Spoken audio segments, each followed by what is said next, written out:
नमस्कार, मी पंजाब डक. 29 तारखेला उद्या दुपारनंतर चांगलं सूर्यदर्शन होणार आहे, पाऊस देखील उघडणार आहे. म्हणून सर्वप्रथम ही आनंदाची बातमी. आणि लगेच महाराष्ट्रातला देखील पावसाचा जोर कमी होणार आहे. म्हणून सर्वप्रथम हे एक महाराष्ट्रातल्या शेतकऱ्यांनी लक्षात घेतलं. राज्यातल्या सर्व शेतकऱ्याला सांगू इच्छितो की राज्यामध्ये फक्त आजच्या दिवस म्हणजे आज 28 आणि उद्या 29 तारखेपर्यंतच राज्यात पावसाचं वातावरण आहे. म्हणून हे अंदाज लक्षात येतात.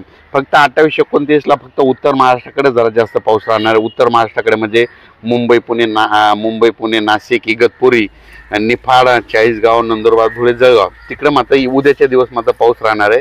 पण पूर्व विदर्भ 6 जिल्हे, पश्चिम विदर्भ 5 जिल्हे, मराठवाडा, पश्चिम महाराष्ट्र या ठिकाणचा जोर मात्र उद्याच्याला ओसरणार आहे. म्हणून सर्वप्रथम ह्या 4 विभागातल्या शेतकऱ्यांनी हा अंदाज लक्षात घ्यायचा. त्याच्यानंतर राज्यामध्ये काय परिस्थिती राहणार तर राज्यामध्ये तुम्हाला सांगू इच्छितो की 30 सप्टेंबर, 1 ऑक्टोबर, 2 ऑक्टोबर, 3 ऑक्टोबरच्या दरम्यान राज्यात चांगलं सूर्यदर्शन होणार आहे. हवामान कोरडं राहणार आहे. म्हणून हा राज्यातल्या सर्व शेतकऱ्यांनी अंदाज लक्षात द्यायचा.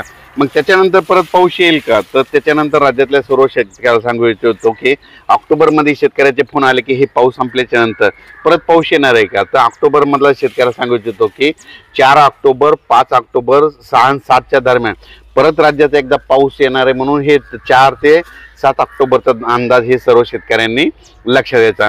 पण राज्यात मात्र आज 28 तारखेला मात्र राज्यात पुन्हा एकदा पूर्व विदर्भ, पश्चिम विदर्भ, दक्षिण महाराष्ट्र, उत्तर महाराष्ट्र, कोकणपट्टी, खानदेश, मराठवाडा सगळीकडेच आज दुपारनंतर मध्ये रात्रीच्याला पाऊस पडणार आहे.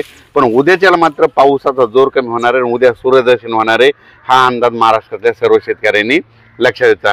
खास करून जास्त आता मध्ये आजच्यानं मराठवाडा आणि पश्चिम महाराष्ट्रातल्या शेतकऱ्याला एवढं काही घाबरायची गरज नाही. कारण की आज जास्त पाऊस मुंबई पुणे उत्तर महाराष्ट्राकडे जास्त पडणार आहे. मुंबई पुणे उत्तर महाराष्ट्र इगतपुरी नंदुरबार धुळेकडे. म्हणून हा अंदाज सर्व शेतकऱ्यांनी लक्षात घ्यायचा. तसे डक साहेब तुम्ही सांगितलं आहे आता हे पाऊस विश्रांती घेणार आहे. पण 5, 6, 7 तारखेचा पावसाचा वेग कसा राहणार आहे? असाच मुसळधार राहणार आहे का कमी प्रमाणात राहणार आहे?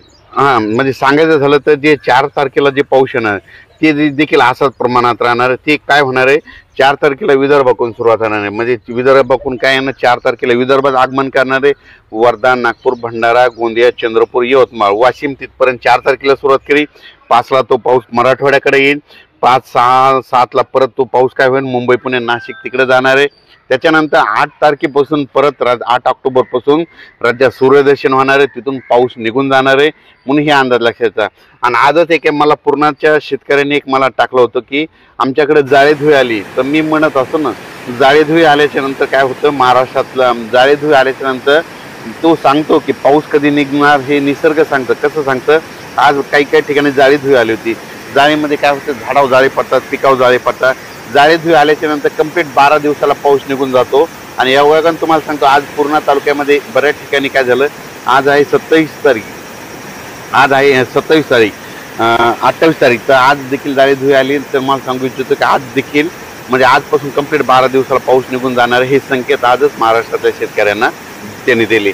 आणि त्यानंतर तुम्ही म्हणत होते ना ते केदारनाथ. हा आमच्या मित्राचा कॉल आला केदारनाथ त्याला जायचं आहे. तर तिथलं वातावरण कसं राहील? तर हिमाचल प्रदेश आणि केदारनाथला म्हणजे बऱ्याच शेतकऱ्याचे मला फोन आले की आम्ही केदारनाथला जाणार. तर तुम्हाला सांगतो महाराष्ट्रात जर कोणी असेल तर केदारनाथला तुम्ही काय करायचं 5, 6, 7च्या दरम्यान जाऊ नका.